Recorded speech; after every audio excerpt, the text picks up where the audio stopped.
तेव्हा जेव्हा तुम्ही देवाच्या नियमाप्रमाणे चालता आणि जेव्हा आम्ही पवित्र बायबलचा अभ्यास करतो, मी तुम्हाला एक गोष्ट सांगितली की परमेश्वराने आदाम हवेला एदेन बागेमध्ये ठेवलं का स्वर्गात ठेवलं? कुठे ठेवलं? परमेश्वराने आदाम हवेला कुठे ठेवलं? स्वर्गात ठेवलं का एदेन बागेला? तर आम्ही काय सांगतो, आम्ही जाणार कुठे? ठीक आहे, पाच सांगतात पुढे जाणार. बाबा जर स्वर्गात असते तर पाप केलं असतं का? स्वर्गाचा विचार करा. असं वाटतं की जिथे फक्त लुसिफरचं पतन झालं, नाही, लुसिफरचा अर्थ प्रभात किंवा सकाळचा तारा, किंवा असं म्हटलं की प्रभातेचा तारा म्हटलं, सकाळचा तारा. त्याचा सारखा हुशार, बलवान, ज्ञानी कोणीच नाही. शैतानाला संपूर्ण बायबल तोड पाठ आहे. परमेश्वर सांगतो ना आमच्यामध्ये या ठिकाणी आम्ही बघतो की मी तुम्हाला इतिहास सांगितला, तो म्हणजे आदाम हव्याला निर्माण करण्याचा मागचा उद्देश देवाचा की परमेश्वरासोबत राहणं, परमेश्वरासोबत चालणं, परमेश्वराचं ऐकणं आणि परमेश्वराची इच्छा पूर्ण करणं. आणि तुमच्या आणि माझ्यासाठी देवाची इच्छा काय आहे? की जे आदाम हव्यासाठी होती ती जे की नाही, आदाम हव्यासाठी एदेन बगीचा होता. तुमच्यासाठी कोणता बगीचा आहे? बायबल वाचत असताना लक्षात ठेवा, एवढी लहान लहान गोष्टी बायबलमध्ये ते समजणं गरजेचं आहे की नाही. मी जेव्हा इब्रानीचा अभ्यास करतो तेव्हा मला लक्षात यायचं एवढं असं वचन खूप मोठं राहतं, त्याच्यात अर्थ. म्हणून आम्ही बघतो की बायबल प्रमाणे एदेन बाग ही मंडळी आहे. ही मंडळीच तुमच्यासाठी एदेन बाग आहे. या मंडळीच्या बाहेर जो बी राहील सैतान कोणावर हल्ला करतो. जो मंडळीत येत नाही, मंडळीत बसत नाही, देवाचं वचन ऐकत नाही, देवाच्या वचनाप्रमाणे चालत नाही, त्याच्यावरच हल्ला करतो, तो व्यक्ती येणार नाही चर्चमध्ये.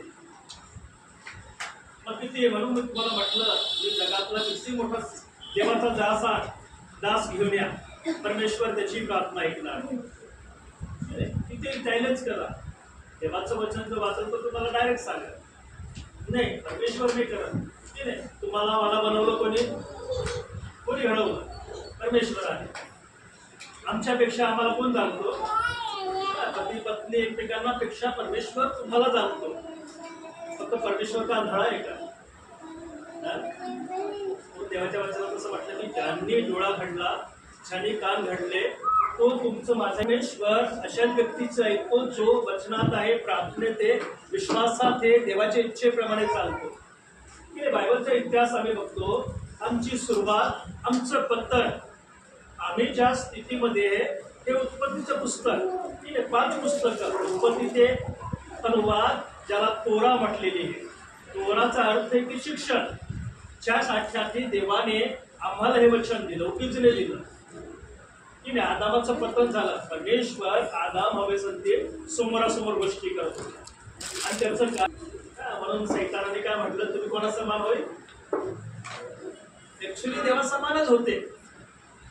बघा, कधी कधी आम्हाला कन्फ्युज करतो सैतान, की नाही, अरे चर्चला जातो, प्रार्थना करतो, सर्व करतो, आणि तरी घरामध्ये काय चालू आहे? आजार, समस्या. की नाही, सैतान त्याने आदाम हव्वाला भुरं घातली. तो सांगतो जेव्हा तुम्ही ते फळ खाल कोणा समान होईल? पण बायबल काय सांगतो? देवा समान असल्यामुळे देवाला बघत होते. देवा समान असं म्हटलं की उत्पत्ती 1:26-27 वाचन त्याच्यात असं म्हटलं की मग देव बोलला, आपण आपल्या प्रतिरूपाशी जसं आपण आहे तसं मनुष्याला बनवू.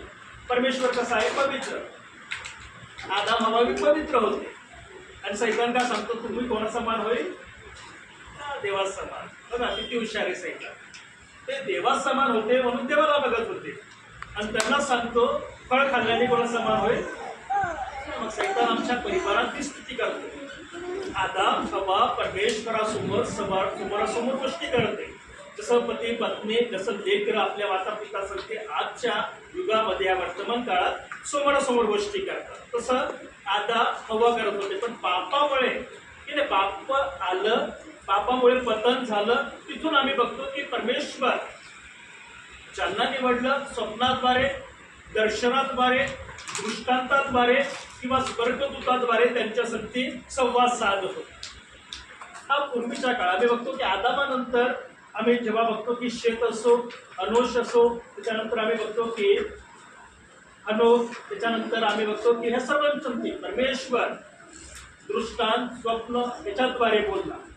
म्हणून आम्ही बघतो की अनुवाद 5वा अध्याय 1, 2 आणि 4 वचन की परमेश्वर लोकांशी समोरासमोर संवाद साधत होता त्या काळामध्ये. त्याच्यानंतर पतनानंतर आम्ही बघतो की दृष्टांत हे, स्वप्न हे किंवा स्वर्गदूत, कधी कधी स्वर्गदूत बी सेवकांची भेट घ्यायला किंवा विश्वासणाऱ्यांच्या घरी येऊन जातात मदत करायला. कोणाच्या रूपात? दुसऱ्या व्यक्तीच्या रूपात, ज्याला आम्ही ओळखतो त्याच्या रूपात.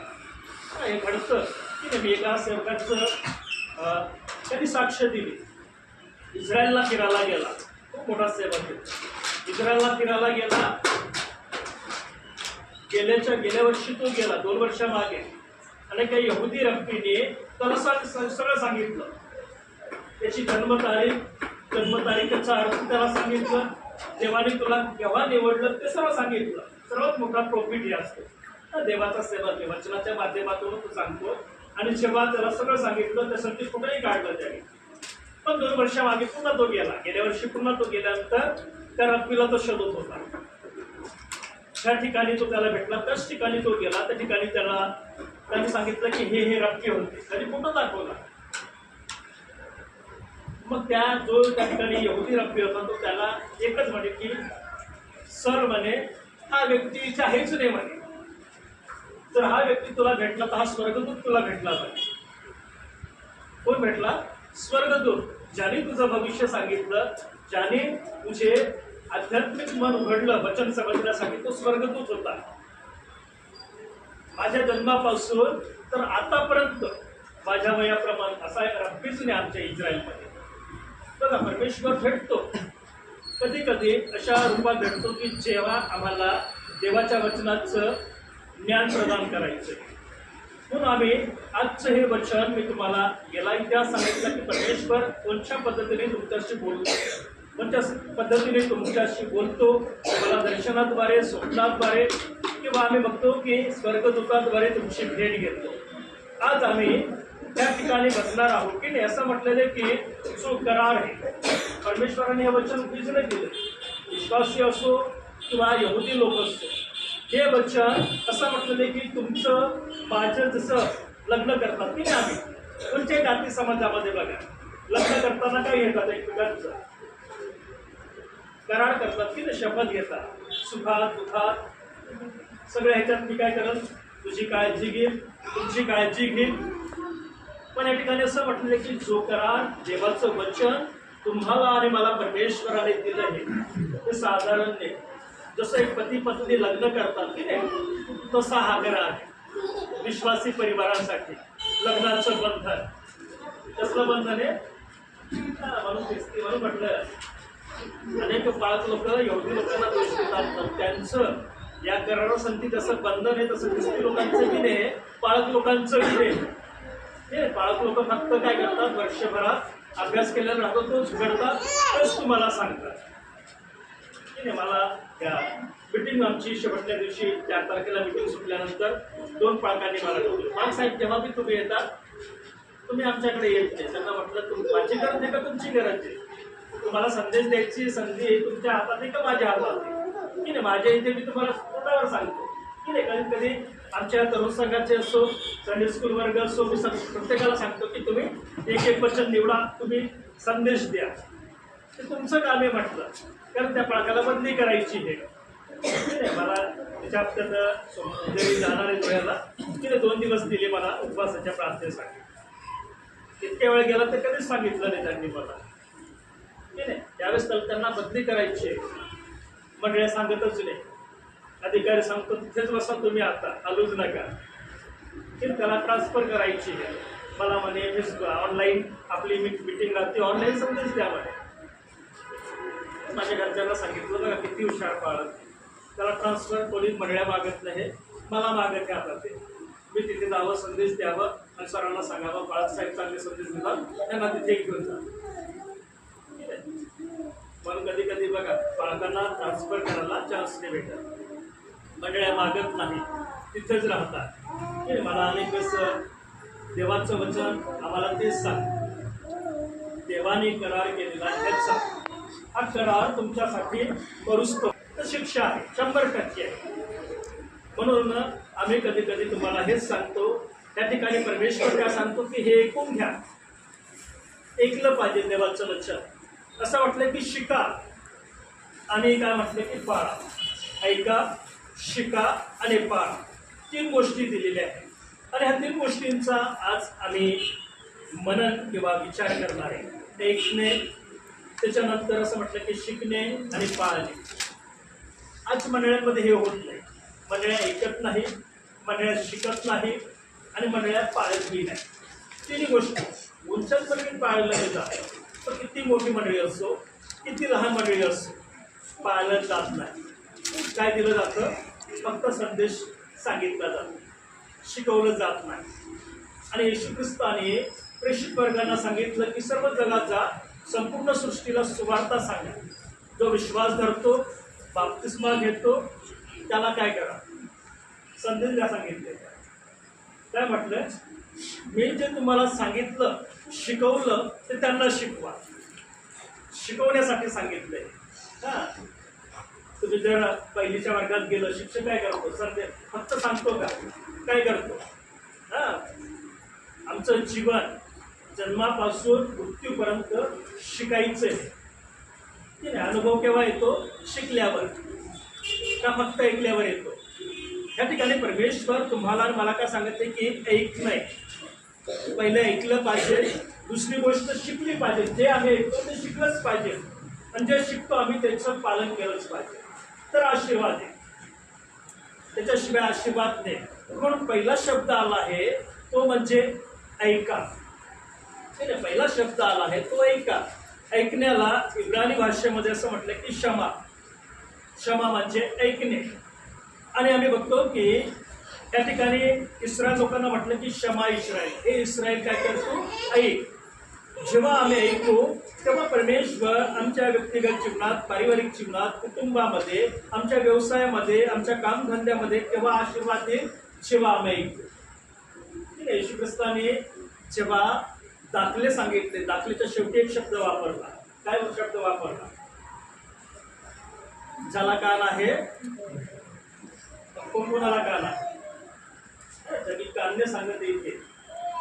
कोणचे काम? जो ऐकतो, जो इथे ठेवतो आणि इथे ठेवून ते समजण्याचा प्रयत्न करतो. पाळणं. जितकं ऐकतो, जितकं तुम्ही वचन ऐकल, जितकं वचन शिकल, तेवढं तुमच्या जीवनामध्ये देवाचा आशीर्वाद देईल. पण या ठिकाणी क्षमा शब्द आला आहे. शीन, मेम आणि आई 3 अल्फाबेट तिघांना जोडलं तर क्षमा. क्षमाचा अर्थ आहे ऐकणे. आणि आम्ही बघितलं की मी तुम्हाला म्हटलं की प्रत्येक अल्फाबेटला 72 प्रकाश. अनेक आम्ही पहिले 1 का 2 शिकला होता, आता 10च्या वरती गेला. शिकता शिकता पुन्हा तो अभ्यास रिपीट जेव्हा होतो अनेक अर्थ येतात. मग शीनचा अर्थ आहे, आम्ही बघितलं की शीनचा अर्थ आहे दात. दाताचं काम काय आहे? अन्नाला तसं ठेवतात का तुम्ही? काय करतात? नष्ट करतात. चालून दाताने काय करतात? का पिळूनच घेतात. दाताचं काम काय आहे? नष्ट करणं. दाताचं काम नष्ट करणे. दुसरं आहे शीनचा अर्थ आग किंवा विस्तव. तिसरा अर्थ आहे शीनचा की परिवर्तन. नीट लक्षात ठेवायचं. क्षमा त्याच्यामध्ये 3 अल्फाबेट येतो. पहिला येतो शीन. शीनचा अर्थ आहे दात, आग आणि परिवर्तन. दुसरा आहे अल्फाबेट मेम. मेमचा अर्थ काय? पाणी किंवा रक्ताने धुतलेली प्रजा, जिला मंडळी आम्ही म्हणतो, किंवा आम्ही बघतो की लोकसमुदाय किंवा जीवन. ठीक आहे, पाणी काय आहे? जीवन. असंच खातात का जीवन? पाण्याशिवाय काहीच होत नाही. ठीक आहे, जेवण होत नाही, पोळ्या होत नाही, भाकरी होत नाही. पाणी म्हणजे जीवन, ह्याचा एक शब्द आहे. आणि तिसरा अल्फाबेट आहे तो म्हणजे आई. आईचा अर्थ डोळा. डोळा आहे, डोळ्याचं काम आहे बघणं आहे आणि समजणं आहे. ठीक आहे, आता ही ती वाटते, याच्यात मेणबत्ती लावली, पेटवली. ठीक आहे, लेकरं बघतात पण केव्हा समजतं त्यांना? जेव्हा चटका लागतो तेव्हा. लेकरांकडे बघा, त्यांना सांगा विस्तवाकडे जाऊ नका, विस्तवाकडे त्यांना कुतूहल निर्माण होतो, विस्तवाकडे काय जाऊ नये. पण जेव्हा तेव्हा टक्का बसतो तेव्हा काय करतात, त्यांना समजतं की नाही. लेकरं बघा, खूप लेकरं हुशार राहतात, त्यांना जे सांगेल ना तेच करत नाही. पण जेव्हा चटका बसत, जेव्हा पडल किंवा खाली पडेल तेव्हा दुसरी गोष्ट त्यांना सांगायचं, आता काय सांगेल नाही जाणार. लहान लेकरं सुद्धा समजतात, पण मोठे लोक समजत नाही. पण क्षमाचा अर्थ जर आम्ही बघितलं, जे यहुदी वक्त्या, यहुदी रब्बी हे ज्यांचं नाव राशी आहे, राशीच्या नुसार ऐकणं किंवा शब्द आपलं क्षमाचा अर्थ काय आहे की देवाच्या लोकांनी ऐकून पालन केलं पाहिजे. क्षमाचा अर्थ बघा, एकच अर्थ नाही. आमच्या बायबलमध्ये किंवा आमच्या मराठीमध्ये जितकी भाषा आहे इब्राणी सोडून त्याच्यात फक्त एका. पण इब्राणी भाषेत जे यहुदी रब्बी हे राशी ते काय सांगतात की देवाच्या लोकांनी ऐकून पालन केलं पाहिजे. काय केलं पाहिजे? ऐकून ते पालन केलं पाहिजे. दुसरा अर्थ आहे देवाचे वचन ऐकणे म्हणजे देवाशी प्रत्यक्ष संबंध. जेव्हा तुम्ही देवाचं वचन ऐकता, वचनावर विश्वास ठेवता, तर असं म्हटलेलं की तुमचा संबंध कोणासाठी जोडतो. त्या पती पत्नीचा संबंध लग्नानंतर काय होतो, जोडला जातो. जर पती एका बाजूचा त्याचं तोंड पूर्वेकडे, पत्नीच्या पश्चिमेकडे, संबंध जोडला जाईल का पती पत्नींचा? प्रेमाचा होईल का? नाही होणार. तिथून हा लाभ दिला, तिथून तिला ती. म्हणून असं वाटलंय की जेव्हा तुम्ही देवाचं वचन ऐकता, तुमच्या परिवाराचा संबंध कोणासंती जोडला जातो, परमेश्वरासंती. तिसरा शब्द आहे तो म्हणजे की ऐकून समजणे आणि आज्ञा पालन करणे. ऐकणे, समजणे आणि त्याच्यानुसार आज्ञा पालन करणे हा क्षमा शब्दामध्ये अर्थ लपलेला आहे. म्हणून आम्ही बघतो की इब्राणी रब्बी काय सांगतात की जेव्हा आम्ही देवाचं वचन ऐकतो, तुमचं आणि माझं करारानुसार कोणासंती लग्न होतं, परमेश्वरासंती. साधारण नाही, लग्न असो, लग्नाचा विवाह असो, हे साधारण नाही. जेव्हा पती पत्नी एकमेकांसंती करार करतात, म्हणून म्हटलेलं की पत्नीने दुसरी स्त्रीकडे बघावं नाही, दुसऱ्या स्त्रीने त्या स्त्रीने आपल्या पतीला सोडून, त्याला व्यभिचार म्हटलेले. अनेक मंडळांमध्ये व्यभिचार आहे, पत्नीला सोडून दुसऱ्याची बायको केली गेली, याला व्यभिचार म्हटलेले. जोपर्यंत पती पत्नी त्याच्यातून एक मरत नाही तोपर्यंत दुसरं लग्न करू शकत नाही. आणि जिवंतच आहे आणि त्याला ज्याने जी स्त्री सोडली, ती संती जर लग्न केलं, तो बी काय आहे, हे विचारायचे. देवाच्या वचनात तुम्ही मला विचाराल तेच आहे. पण क्षमाचा अर्थ आहे देवाच्या लोकांनी ऐकून पालन केलं पाहिजे. देवाचं वचन ऐकून जेव्हा आम्ही ऐकतो, तुमचा आणि माझा संबंध जिवंत आणि पवित्र परमेश्वरासोबत येतो. आणि असं म्हटलं की जेव्हा आम्ही ऐकतो, समजतो, आज्ञा पालन करतो, परमेश्वर तुमच्याशी, तुमच्या परिवाराशी, तुमच्या लेकरांशी करार करतो. जसं पती पत्नी लग्नाच्या बंधनामध्ये अडकतात, करार करतात, त्यानुसार तुम्ही आणि मी कोणासाठी करार करतो, परमेश्वरासोबत. म्हणून इस्रायल लोकांना परमेश्वराने त्याची वधू म्हटली की नाही, त्यांना निवडलं, त्यांच्याद्वारे तुम्हाला मला आशीर्वाद भेटला. म्हणून जेव्हा आम्ही जितकं इस्रायल लोकांसाठी प्रार्थना करू तेवढाच आशीर्वाद करा. तुम्ही किती वर्षापासून करते, मला तर आशीर्वादच आहे.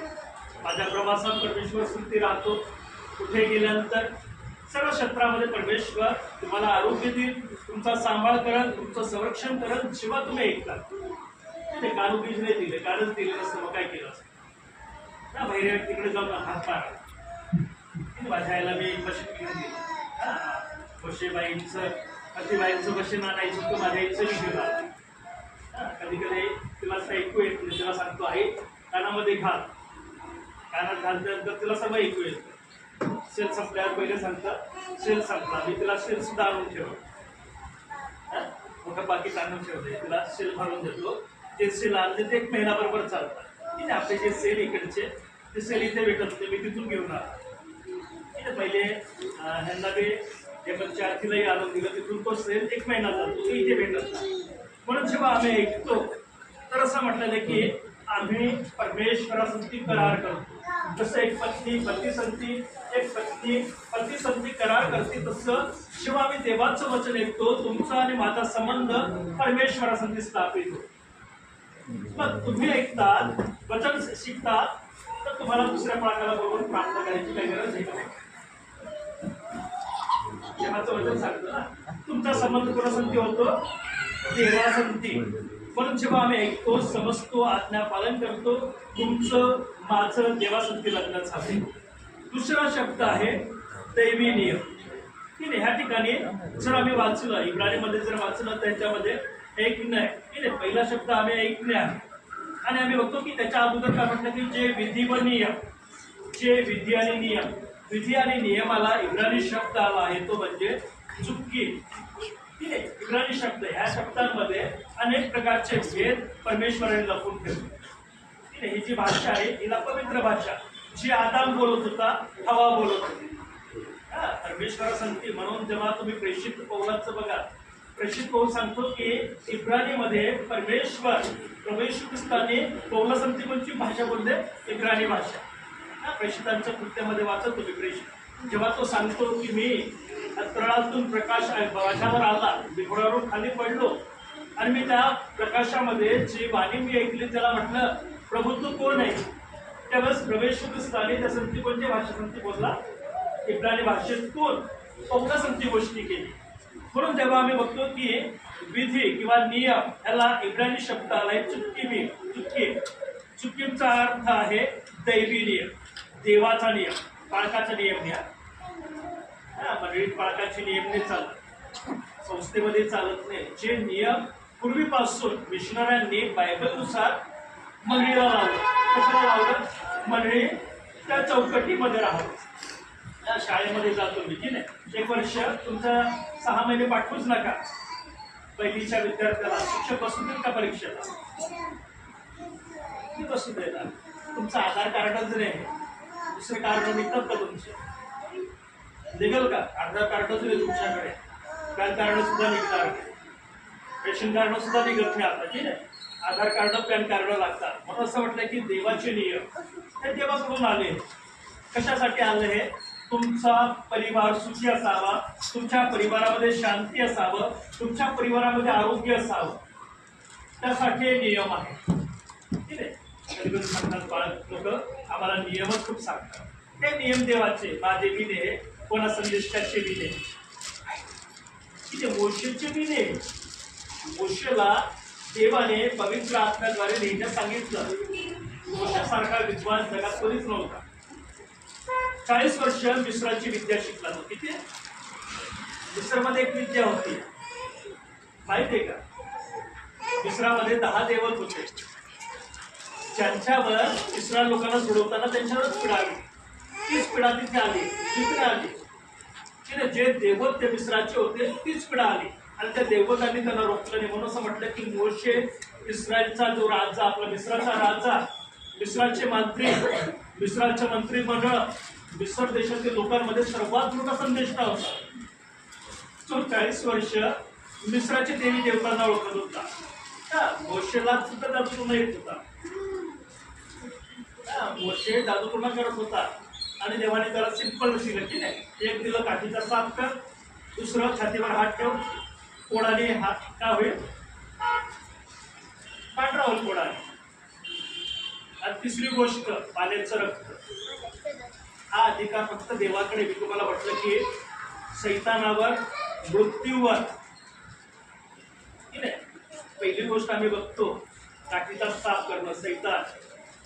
दुसरी गोष्ट कोड, पापावर अधिकार. ठीक आहे, कोड किंवा जे आजार परमेश्वराशिवाय कोणी बरं करू शकत नाही. तिसरं आहे रक्त, मृत्यू. हे अधिकार फक्त कोणाकडे आहे? देवाकडे आहे. देवाने मोशेला दिलं आणि त्याला सांगतो की तू फारोचा आता काय आहे? देव आहे आणि तुझा संदेष्टा तुझा भाऊ अवलंबून आहे. म्हणून आम्ही बघतो की हे दैवी नियम आहे. दैवी नियमामध्ये आम्ही जेव्हा बघतो इब्राणीमध्ये असं म्हटलं की त्याला चिक्कीमच्या मध्ये आम्ही बघतो की पहिला अल्फाबेट येतो खेत. खेत म्हणजे वाडा. काय? खेत, वाडा. त्या ठिकाणी सुरक्षा आहे की नाही. मेंढपाळांकडे बघा तुम्ही, रात्री काय करतात ते जाळी लावून देतात, वाडा करतात. असं म्हटलं की कुंपण किंवा विभाजन किंवा भिन्न हेचा अर्थ आहे. खूपचा अर्थ आहे पवित्रता. ठीक आहे, पवित्रता. आणि योद आणि मेम शेवटी येतात. योद आणि मेम इब्राणी भाषेमध्ये शेवटी आल्यानंतर काय होतं, अनेक वचने होतात. एलोहिम मध्ये आलं की नाही. येल येल म्हणजे परमेश्वर. एलोहिमचा अर्थ अनेक की नाही. पिताबी, पुत्रबी, पवित्र आत्माबी त्याच्यात आहे. मग आकाशाच्या वरती, आकाशामध्ये, पृथ्वीवर, पृथ्वी खाली जे काय तर सर्वांचा निर्माण करता म्हणजे एलोहिम. मग आम्ही बघतो की या ठिकाणी असं म्हटलेलं आहे की असे नियम जे बुद्धीला पटत नाही. पटतात का तुम्हाला नियम देवाचे? कोणालाच पटत नाही. बाळक लोक सांगतात हे करा ते करा, वचन असं सांगतो, पटतात का तुमच्या बुद्धीला? दैवी नियम असं म्हटलं की ज्याला चिटकून म्हटलेले हे, असं म्हटलंय की असे नियम जे मानवी बुद्धीला कळत नाही. कळतात का? नाही कळत. कळून मी पाप करतो. असं म्हटलं की देवाचा करार इतिहासातली घटना नसून जिवंत अनुभव आहे. देवाने जेव्हा इस्रायल लोकांसाठी समोरासमोर भाषण केलं आगेमध्ये, असं म्हटलेलं की पहिलेच आज्ञामध्ये त्यांचा थरकाप उडाला. असं म्हटलं की थरथर कापत होते. आणि मोशेला म्हणे बाकीच्या 9 आज्ञा आम्ही ऐकत नाही, तूच जा, तू जाईल, तू ऐकून आल्यावर आम्हाला सांग, आम्ही ते पाळू म्हणे. म्हणून आम्ही बघतो की यहुदी रब्बी रामबन म्हणून एक रब्बी यहुदी, मी काढायचं त्याच्यावर जाऊन की त्याच्यावर गुगलवर यहुदी रब्बी रामबन असं म्हटलं की हे देवाचे सार्वभौम्य इच्छेचे रहस्यमय आदेश आहे.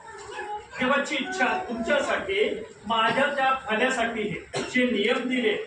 म्हणून आम्ही बघतो की क्षमा, ऐका, पाळा आणि चाला. जेव्हा तुम्ही जितकं पाळाल तितकं ऐका, जितकं वचन ऐका.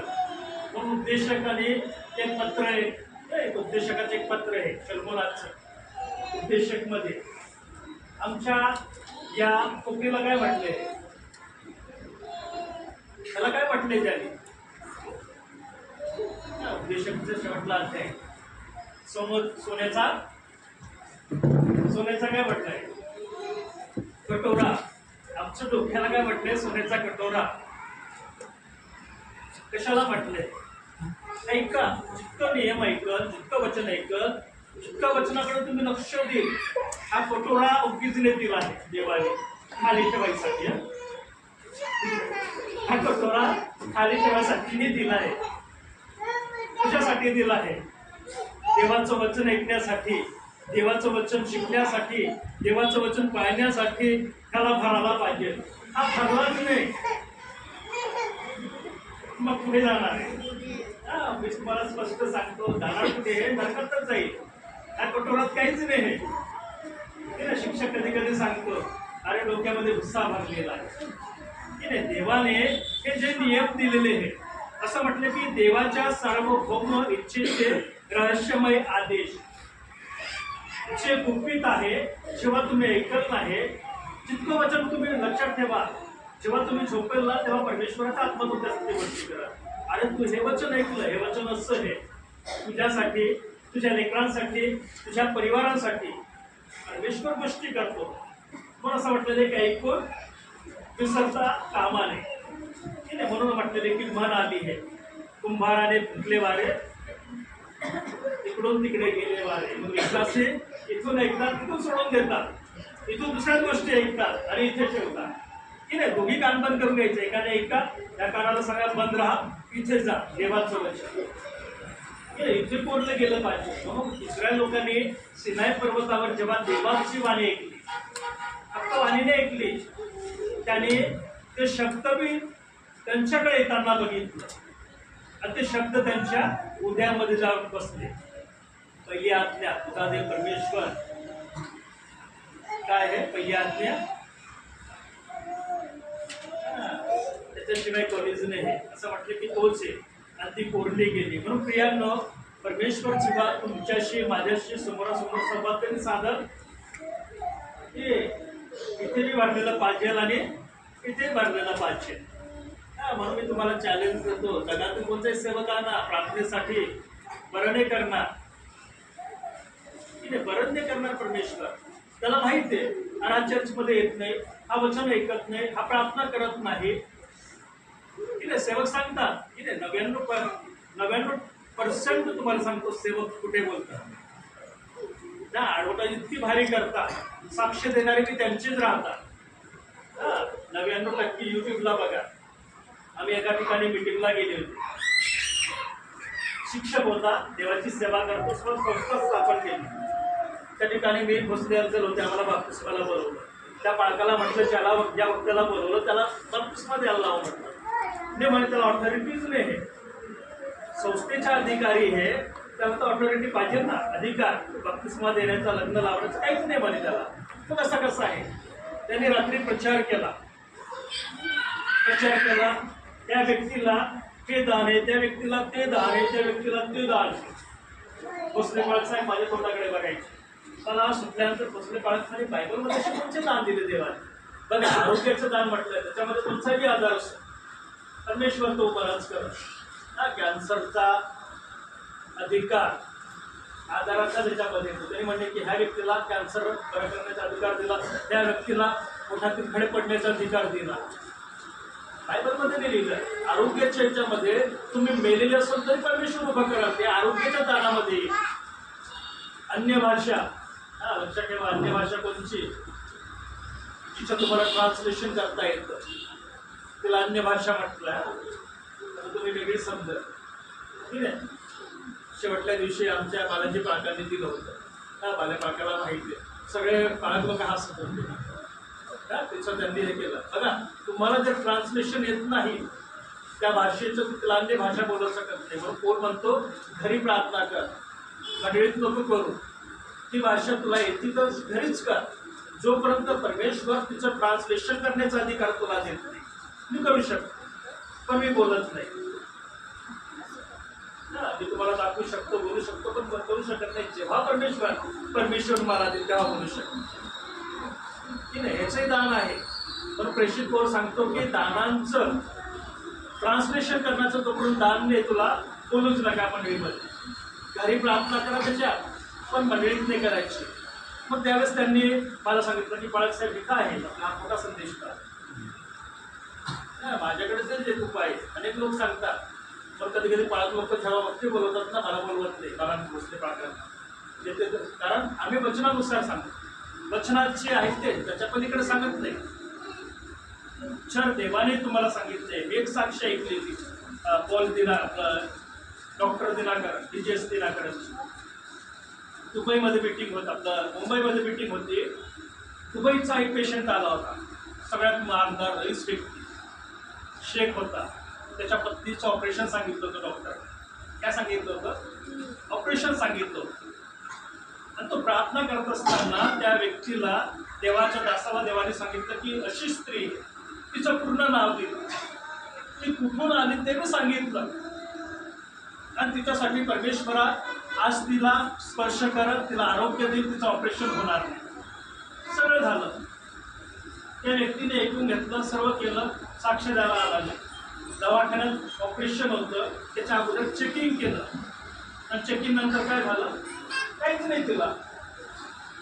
तो डॉक्टर विचार करावा लागला, तुम्ही गेले कोणत्या डॉक्टरकडे पाहिजे?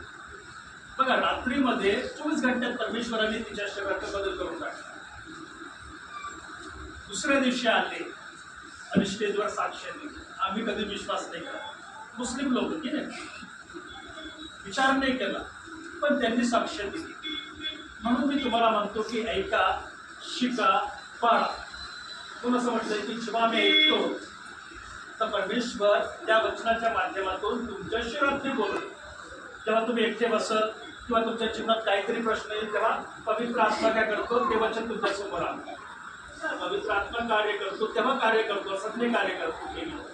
तुम्ही जेव्हा बसल, जेव्हा तुमच्या जीवनात काहीतरी प्रसंग येईल, तेव्हा पवित्र आत्मा तुम्हाला ते वचन मी प्रगट करा, त्या वचनानुसार तुमच्याशी गोष्टी बी करा. म्हणून असं म्हटलंय की ज्याला क्षमा म्हटले, परमेश्वर म्हणतो ऐका, शिका, पाळा. दुसरा शब्द चिपको, याचा अर्थ की देवाने नियम दिले की नाही. हे जर नियमच दिले नसते तर तुम्ही आणि मी इथे बसलेली नसते, पुढे असले, घरी असले. आणि तो घरी बसले, त्यांना माहीतच नाही. याच्यामध्ये आशीर्वाद आहे, शांती आहे, आरोग्य आहे. पण प्रियांनो, तुम्हाला आणि मला देवाच्या वचनात, देवाच्या नियमात, देवाच्या आज्ञात चालायचं आहे. परमेश्वर या वचनाद्वारे तुम्हाला आशीर्वादित करो. आपण सर्वजण आपल्या जागेवर उभं राहू. मोशाने सर्व इस्रायल लोकांस बोलावून सांगितले, हे इस्रायल लोक हो, जे विधी व नियम आज मी तुमच्या कानी पाडत आहे ते ऐकून घ्या. तुम्ही ते शिका, मान्य करा व पाळा. आपला देव परमेश्वर याने होरेबात आपणा बरोबर करार केला. चौथं वचन, परमेश्वराने त्या पर्वतावर अग्नीमधून तुम्हाशी प्रत्यक्ष भाषण केले.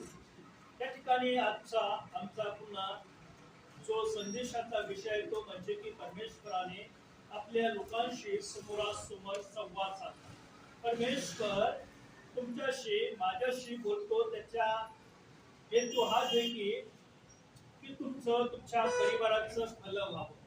म्हणून आम्ही पहिल्या वचनात बघितलं, त्या ठिकाणी परमेश्वराचं वचन का सांगतो की मोशाने सर्व इस्रायल लोकांस बोलावून सांगितले, हे इस्रायल लोक हो, जे विधी व नियम आज मी तुम्हाला सांगत आहे किंवा तुमच्या कानी पाडत आहे ते ऐकून घ्या.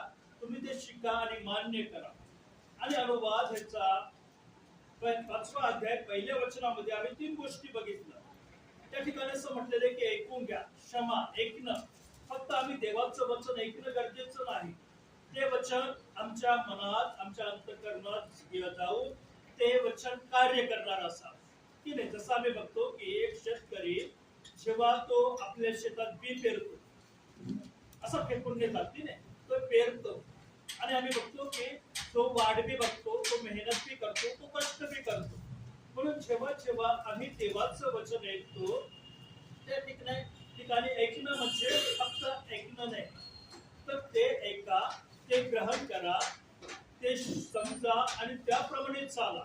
ऐकणं याचा अर्थ तोच आहे. दुसरी गोष्ट आम्ही बघितली ह्या पहिल्या वचनामध्ये ते म्हणजे की चित्तो, ज्याचा अर्थ दैवी नियम. देवाने मानवासाठी जो दैवी नियम दिला तो नियम म्हणजे साधारण नाही. त्याच्यामध्ये तुमच्याविषयी, तुमच्या परिवाराविषयी देवाने जे धन, जी संपत्ती, जे लेकरं दिलं त्यांच्या जीवनात आशीर्वाद असावा, हा देवाचा हेतू आहे. म्हणून पवित्र शास्त्र जे काही देवाचं वचन आहे, ज्याला दैवी नियम म्हटलेला आहे, असं म्हटलेलं की पवित्र बायबल नुसार ही साधारण घटना आहे. देवाची इच्छा तुमच्या भल्यासाठी आहे. म्हणून आम्ही बघतो की देवाचे जे नियम आहेत ते देवाच्या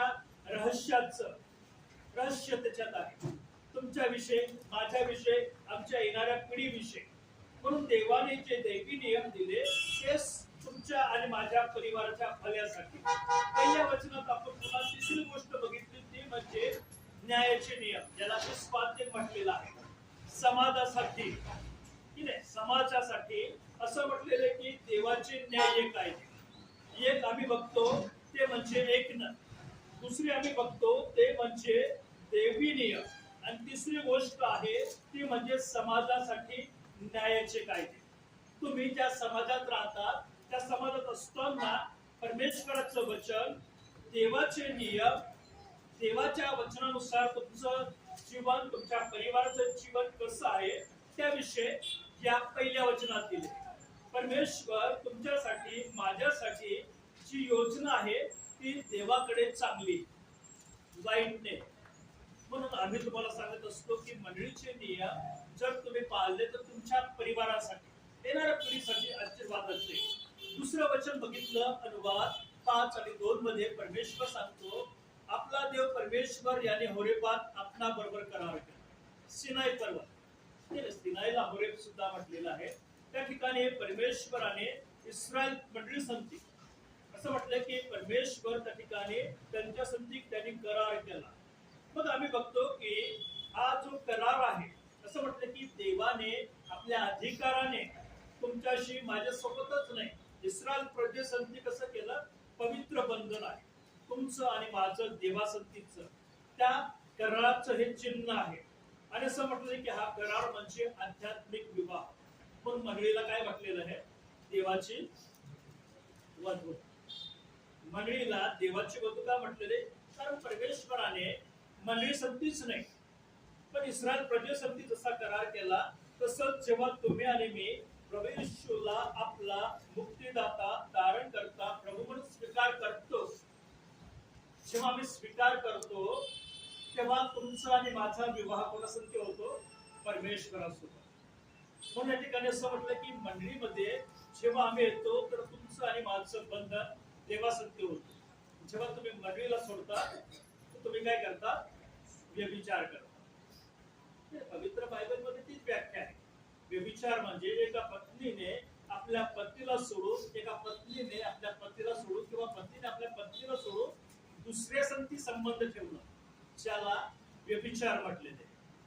आणि आम्ही बघतो की तसंच मंडळी संगती तुमचा जो संबंध आहे, पती पत्नी असो, लेकर असो, तुमचं बंधन इथे बाहेर नाही की नाही.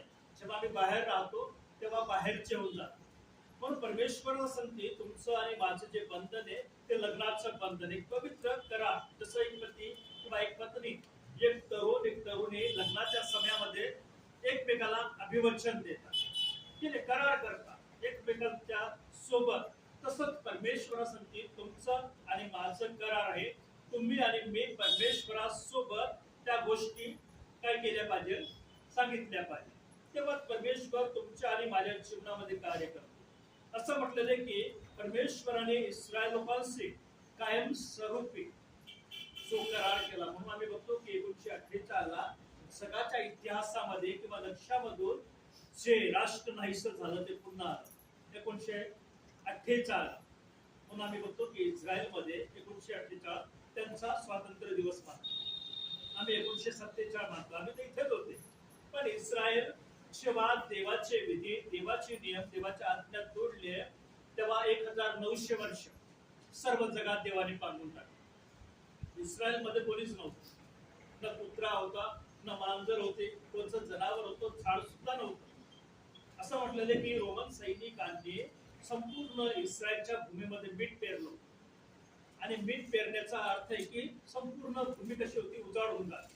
असं म्हटलं की घर नव्हतं, झाडं नव्हते, प्राणी नव्हते, संपूर्ण उजाड करून टाकली AD 70 ला. आणि आम्ही बघतो की AD 70 नंतर 1900 वर्षांनी जेव्हा काही यहुदी लोक यरुशलेममध्ये आले त्या दिवसापासून पाऊस पडत.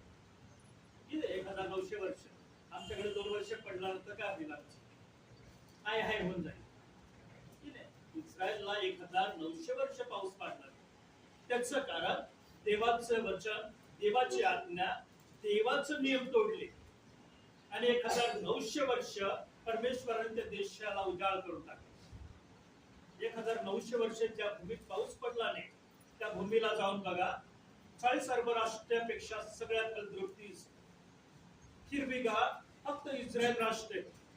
ज्या ठिकाणी आम्ही बघतो की शौल मेला, ज्या ठिकाणी रक्त सांडलं निर्दोष संदेशांचं, तेच पर्वत त्यांनी आज बी हिरवणे केले. ते पर्वत आज बी उजाळात आहे. म्हणून आम्ही बघतो की परमेश्वर तुमच्याशी माझ्यासाठी करार करतो. जसं इस्रायल लोकांसाठी केला तसंच तोच परमेश्वर आमच्या संगतीत तोच करार करतो. तेच नियम, तेच विधी आमच्यासाठी आहे, ते आमच्या भल्यासाठी आहे. असंच नाही की आम्ही ऐकून निघून जा. ऐका, पाळा, शिका, त्याप्रमाणे चाला. म्हणून देवाचं वचन सांगतो की ते ऐकून घ्या, तुम्ही ते शिका आणि मान्य करा, पाळा. असंच नाही की नाही. देवाचे मंडळीमध्ये असं देणं उपयोगाचं नाही. उद्देश 5 आणि 1 मध्ये आम्ही बघतो की राजा सलमान सांगतो तुम्ही देवाच्या मंदिरात येता तेव्हा काय करा? सांभाळून पाऊल टाका. तोच श्रवण करण्यास समेट पेनं हे मूर्खाच्या बली होण्यापेक्षा उत्तम आहे. मूर्खांना समजतं का काय करतात? मूर्ख लोक बघा, कुठे भांडण करतात, कुठे बी काय बी करतात, काही समजत नाही. स्थान बघत नाही, प्रसंग बघत नाही, वेळ बघत नाही. मग तुम्ही देवाच्या मंदिरात येतो तर कोणत्या हेतून येतात? विचार करायचं. मूर्ख तुम्ही आहे, कोण आहे मग तुम्ही? मूर्ख असं म्हटलं की माहित नाही चर्चला कशाला येते. तुम्हाला, मला किंवा विश्वासणाऱ्यांना आशीर्वाद न भेटण्याचं कारण तुम्हाला मला माहित पाहिजे. तुम्ही इथे कशाला येतात, तुम्ही इथे कशाला गीत गातात, तुम्ही इथे कशाला वचन वाचतात, वचन ऐकतात, वचन शिकतात, हे तुम्हाला माहित पाहिजे. म्हणून शंभू राजा काय सांगतो, तुम्ही जर येतात आणि तुम्हालाच माहित नाही की नाही, परिवाराला माहित पाहिजे. परिवाराला माहित पाहिजे. काल शुक्रवार आमचे स्वीटी सगळ्यांचे जे काही वक्ते होते त्यांनी संदेश दिला की मी आल्यानंतर बघितलं, मी घरच्यांना विचारला थोडी संदेश दिला, तर त्यांनी सांगितलं की असा संदेश होता. मी विचारत असतो त्यांना रविवारी कोणता संदेश दिला, कोणचं वचन होतं, आणि ते मला सांगत असतात की बाबाची मुलगी मला सांगत असते. म्हणून आम्ही बघतो की आम्हाला माहित पाहिजे देवाच्या मंदिरात आमचं येणं काय, त्या ठिकाणी तुमचं माझं मंदिरात आल्यानंतर तुमचा माझ्या परिवारासाठी देवाचा संबंध काय आहे, जर आम्हाला माहित नाही तर काहीच उपयोग नाही.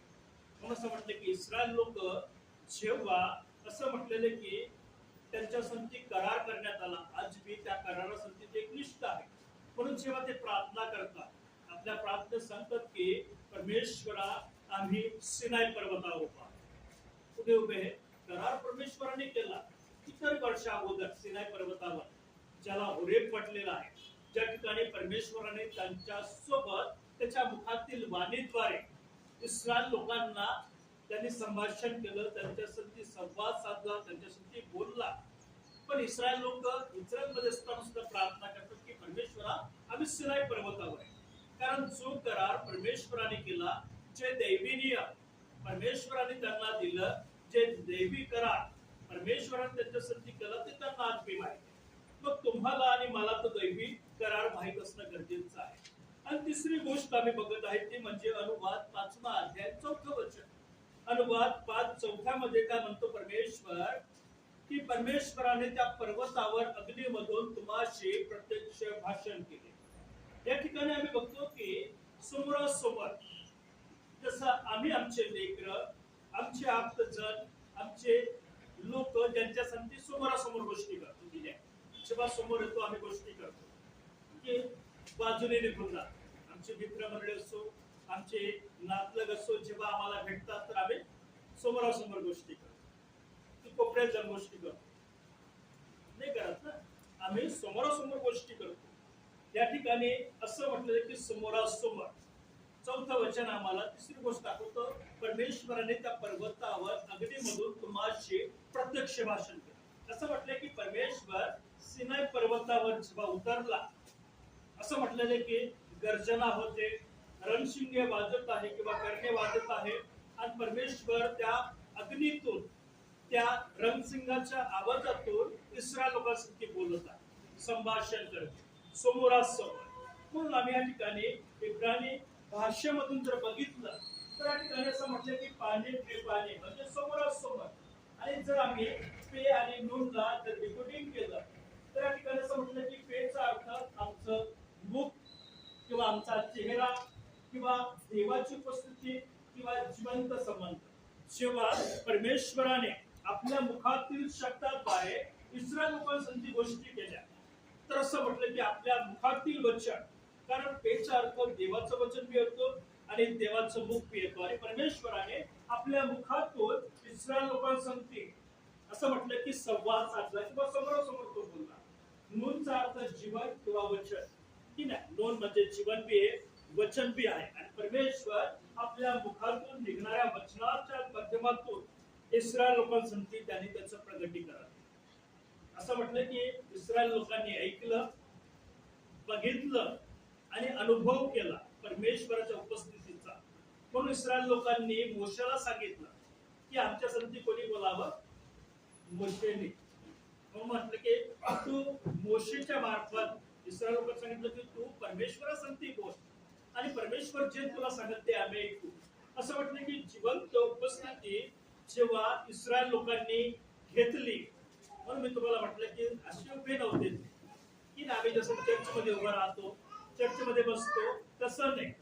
जेव्हा देवाची वाणी ऐकली असं म्हटलं की पाणी पाणी झाले की नाही, डोक्यापासून इथपर्यंत की नाही पाणी पाणी, सर्व काही पाणी पाणी झालं.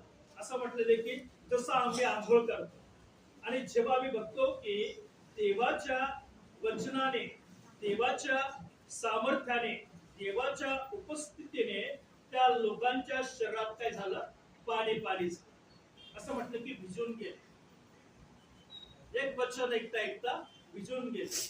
म्हणून असं म्हटलेलं की एक वचन कोरलं गेलं इस्रायल लोकांच्या हृदयामध्ये, ते म्हणजे की आकाश आणि पृथ्वी खाली माझ्याशिवाय अन्य परमेश्वर नाही, मीच एक परमेश्वर आहे.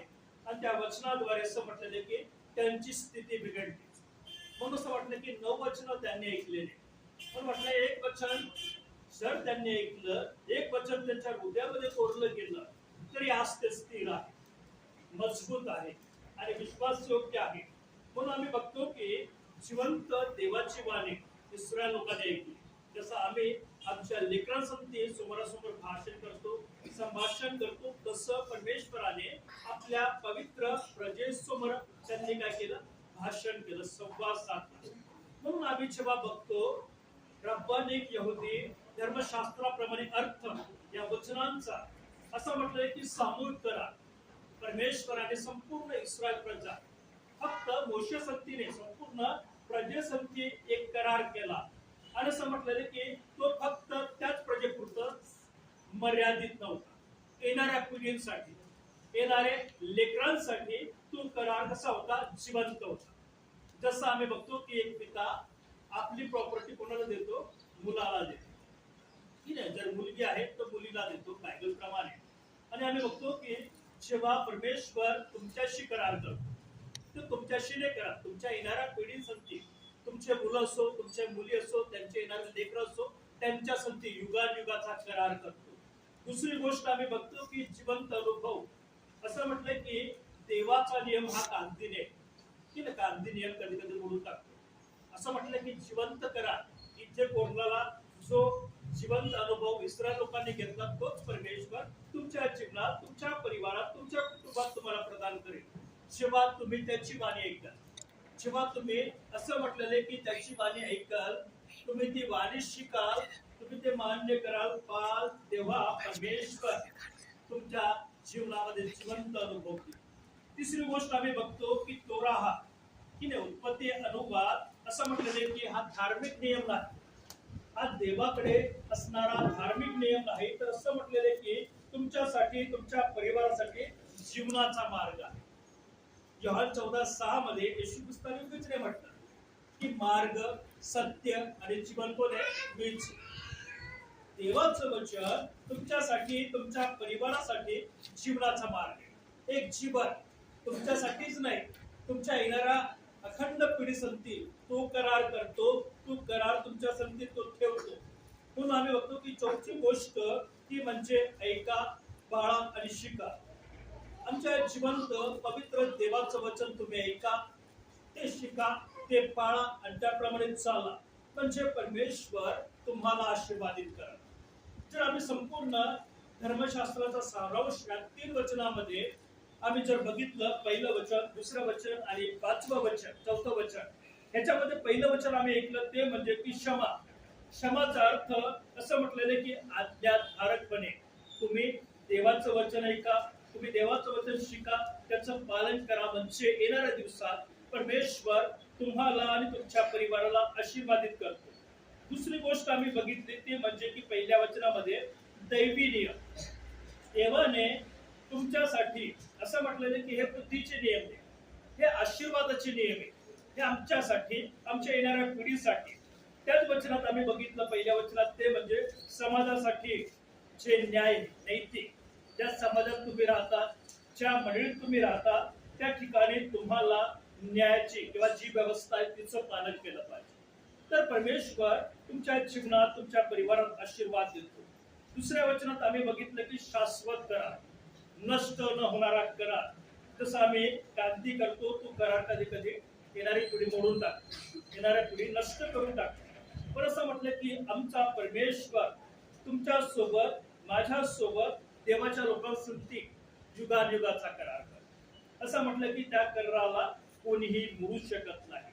आणि 5वी गोष्ट आम्ही बघतो ती म्हणजे 4थ्या वचनामध्ये बघितले की थेट प्रगटीकरण. परमेश्वर आपल्या उपस्थितीमध्ये आपल्या लोकांची भेट घेतो, आपल्या लोकांशी बोलतो, त्याच्या वचनाद्वारे त्यांचं मन, त्यांचं अंतःकरण तो उघडतो.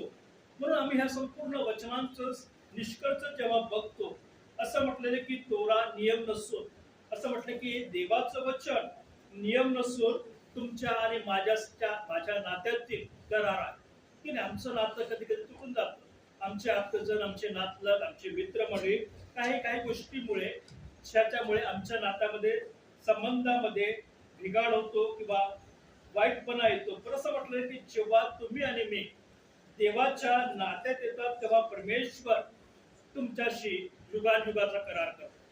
जसं आम्ही बघतो की दाविदाच्या सिंहासनावर बसणारा पोलीस कुठला आहे. असं म्हटलं की देवाने त्याच्यासाठी करार केला युगायुगाचा. असं म्हटलंय की तसाच करार परमेश्वर तुमच्याशी माझ्याशी करतो. असं म्हटलं की देवाचा करार देवाच्या लोकांनी त्याच्या प्रजेने ऐकला पाहिजे. ही आमची जबाबदारी देवाची नाही. देवाची इच्छा आहे तुम्ही पाळा, तुम्ही चाला, तुम्ही शिका, त्याप्रमाणे करा. म्हणजे आम्ही बघतो की परमेश्वराची इच्छा आहे की तुम्ही ऐका, तुम्ही समजा. आणि असं म्हटलं की देवाच्या करारात तुम्ही विश्वासयोग्य असावे की ज्याद्वारे परमेश्वर तुमच्याशी तुमच्या परिवाराशी करार करतो. म्हणून मत्तई शुभवर्तमान याचा 5वा अध्याय 18 वचन, मत्तई 5वा अध्याय 18 वचन म्हणतो की मी तुम्हाला खचित खचित सांगतो, आकाशे व पृथ्वी नाहीशी होतपर्यंत सर्व गोष्टी पूर्ण झाल्या वाचून नियमशास्त्राची एक मात्रा किंवा एक बिंदू नाहीसा होणार. की नाही, आकाश आणि पृथ्वी हे सर्व नष्ट होईल, पण देवाचं वचन असं म्हटलेलं की नाहीशी होणार नाही. म्हणून मी तुम्हाला म्हटलं की आमच्या बायबल मधील वेगळ्या गोष्टी, पण ह्या अल्फाबेट मध्ये जर आम्ही टिंब काही जोडले तर ह्याचा अर्थ बदलतो. या ठिकाणी आम्ही बघतो की पाणीम आहे. जर पाणीमला इथे आम्ही 2 टिंब जोडलं बेनिम होऊन जातं. हे इब्राणी भाषेमध्ये या शब्दांचे अर्थ बदलून जातात. आपल्यामध्ये वेलाटी चुकली तरी तसं शब्द राहतो, पण इब्राणीमध्ये जर ह्याच्यामध्ये टिंबांमध्ये फरक पडला तरी काय होतो, शब्द बदलला जातो. म्हणून आम्ही बघतो की हे बेनिम होऊन जातं की नाही. पाणीमचं बेनिम अर्थ वेगळा होतो. म्हणून आम्ही बघतो की परमेश्वराचं वचन मध्ये 5:18 मध्ये म्हटले की आकाश आणि पृथ्वी नाहीशी होईल, पण देवाचं वचन कधीच असं म्हटलेलं की त्या वचनाचं बिंदू किंवा असं म्हटलेलं की काना मात्रा चेंज होत नाही. देवाच्या मुखातून निघालेलं वचन. म्हणून आम्ही बघतो की देवाचं वचन देवाजवळ आहे की जिवंत वचन. प्रवेश ख्रिस्त देवाच्या उजवीकडे बसला आहे आणि त्याचं लिखित वचन तुमच्याकडे माझ्याकडे दिलेलं आहे. म्हणून मत्तई 4:4 मध्ये प्रवेश ख्रिस्त का सांगतो, का म्हणते मत्तई 4:4 मध्ये, मनुष्य केवळ भाकरीने नव्हे पण देवाच्या मुखातून निघणाऱ्या वचनाने जिवंत आहे. जवळ वचन, जितकं वचन तुमच्यामध्ये हे तेवढं तुमचं आयुष्य. जितकं वचन कमी तितकं आयुष्य काय तुमचं कमी. वचन तुमच्यात जर नाही तर चमत्कार बी नाही, शांती बी नाही, आरोग्य बी नाही. म्हणून मत्तई 4:4 मध्ये म्हटले की परमेश्वर प्रवेश ख्रिस्त स्वतःहून म्हणतो त्या ठिकाणी की मनुष्य केवळ भाकरीने नव्हे की नाही. आमच्या या शरीरासाठी, या देहासाठी सगळी भाकरीची गरज आहे. ही भाकर जर आम्ही खातो, भोजन जर आम्ही खातो, आमचे केस असो, आमचं स्किन असो किंवा आमचे अवयव असो, हे कसे राहतात, त्यांना शक्ती भेटते, यांना बल भेटतं, यांना ऊर्जा भेटते. आम्ही जे भोजन खात होते.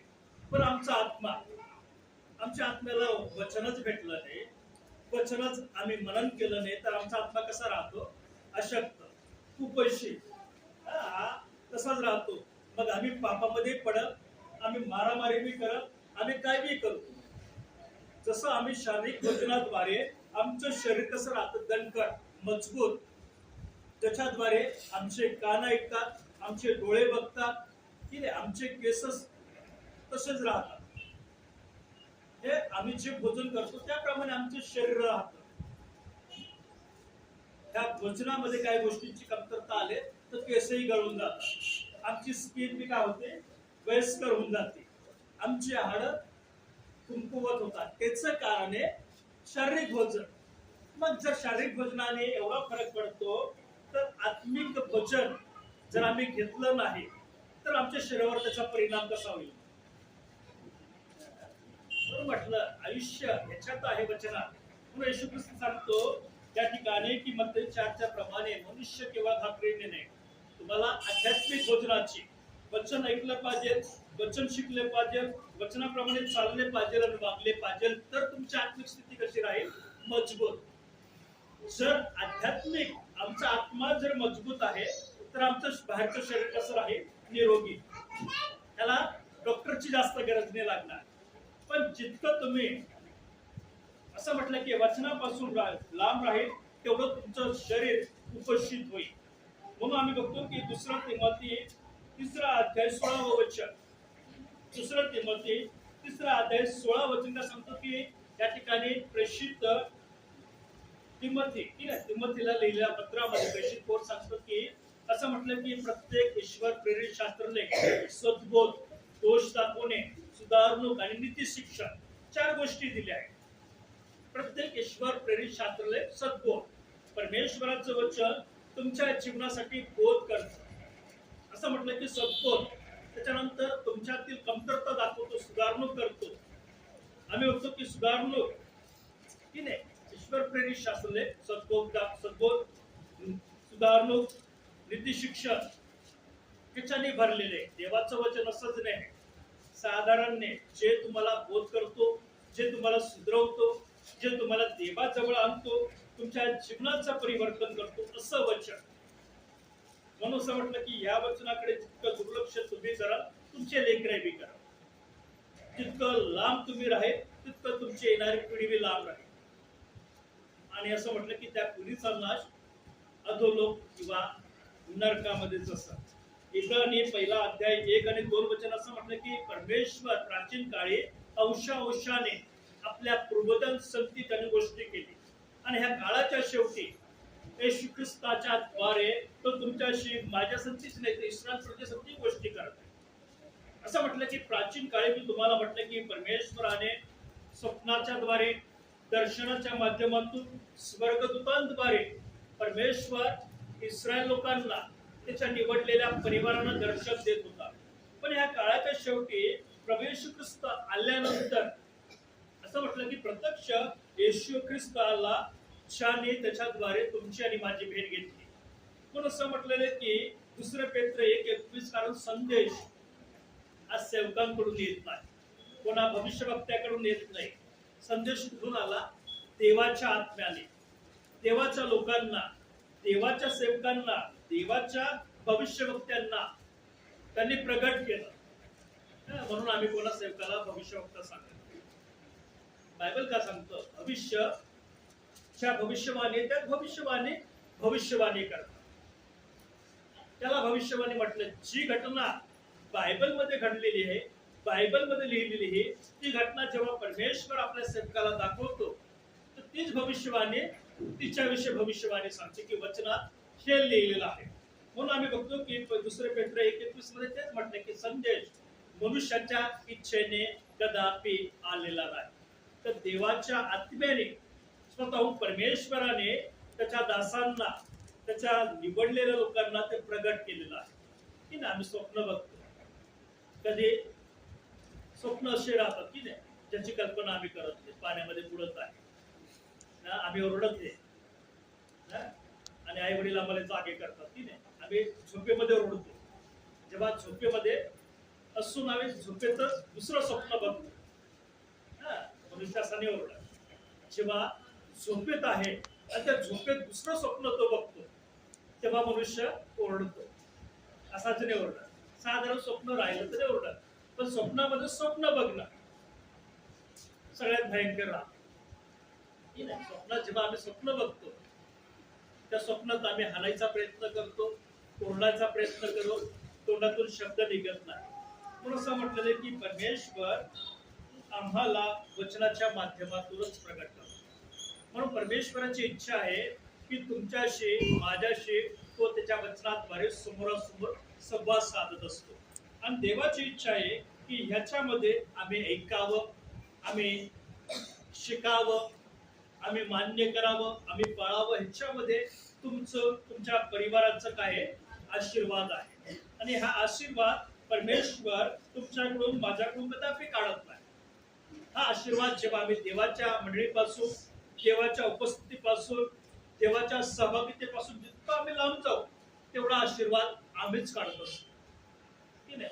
आम्हाला माहिती आहे गाडी पंक्चर आहे, तरी आम्ही चालवतो, तर नुकसान कोणाचं आहे? आमचंच आहे ना. गाडीचा टायर खराब होऊन जाईल किंवा ट्यूब खराब होऊन जाईल, हे आमचं काम आहे. आम्हाला माहित आहे गाडीची सर्व्हिसिंग करायची. ठीक आहे, गेल्या वेळेस मी सर्व्हिसिंग करून आला. मला माहिती आहे वास मारती गाडी जास्त पळावल्यावर. ठीक आहे, तिचं ऑइल संपलं, हे आम्ही सर्व चेंज करून आलो. ठीक आहे, जसं आम्ही गाडीची काळजी घेऊ तसंच आमची ही गाडी देहरूपी किंवा आमचा परिवार, ही गाडी ही देवाची, ज्या गाडीमध्ये देवाचं वचन इंजन आहे. ठीक आहे, हे इंजनच नाहीये तर तुम्ही जास्त पापात पडाल, तुम्ही वाईट मार्गाला जाईल. हे इंजन पाहिजे. फक्त येणं बसणं सहभागिता कामाचं नाही. हे इंजन जोपर्यंत नाही, जसं भूक लागल्यावर लागतं की नाही, तर खात नाही. पाणी जर पितात का तुम्ही? की नाही, जितकं गीत जातो ते पाणीच आहे. भोजन काय आहे? देवाचं वचन. हा, भोजन बी गरजेचं आहे, पण पाणी सुद्धा गरजेचं आहे. जितकं पाणी पिल त्याच्या दुप्पट तुम्ही जेवण बी खायला पाहिजे, तर आमचं शरीर सशक्त राहील. मग विचार करा, या शरीरासाठी आम्ही एवढं करतो, तर आमच्या आत्म्यासाठी किती केलं पाहिजे. या वचनाच्या माध्यमातूनच तुमचं आणि माझा न्याय आम्हीच ठरवतो. म्हणून योहान 3:36 मध्ये असं म्हटलं की जो पुत्रावर विश्वास ठेवतो त्याला सार्वकालिक जीवन आहे. जो पुत्रावर विश्वास ठेवत नाही त्याच्या दृष्टीला काय पडणार नाही? जीवन. पुत्रावर विश्वास न ठेवणं म्हणजे वचन न ऐकणं, वचन न शिकणं, वचन मान्य न करणं, त्याप्रमाणे चालणं म्हणजे काय आहे? विश्वास न ठेवणं. सगळ्यात मोठं खडखडण आमच्या जीवनामध्ये हेच आहे. म्हणून परमेश्वराची इच्छा आहे तुम्ही देवाची वाणी ऐका, देवाचा करार पाळा, देवाच्या सहभागितेत चाला, की ज्याद्वारे परमेश्वर तुम्हाला आणि तुमच्या परिवाराला आशीर्वादित करा. परमेश्वर या वचनाद्वारे तुम्हा सर्वांना आशीर्वादित करो.